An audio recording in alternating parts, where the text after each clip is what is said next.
Morning guys, no? Ah, araw ng Biyernes ngayon, magsasangag tayo ng fried rice. Wala tayong bawang, sibuyas na meron.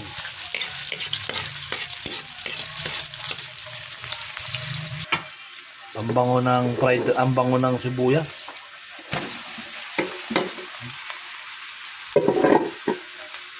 Masarap to mamaya. Maglagay tayo dito ng ano guys, yung shrimp na dry. Ayan o. Galing probinsya to eh. Yan yung nilagay ko sa fried rice natin. Sarap yan mamaya.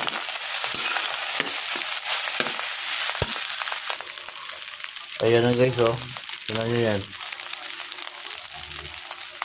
Fried rice with kalkag. Kalkag tawag sa amin yan. Yung dry na shrimp.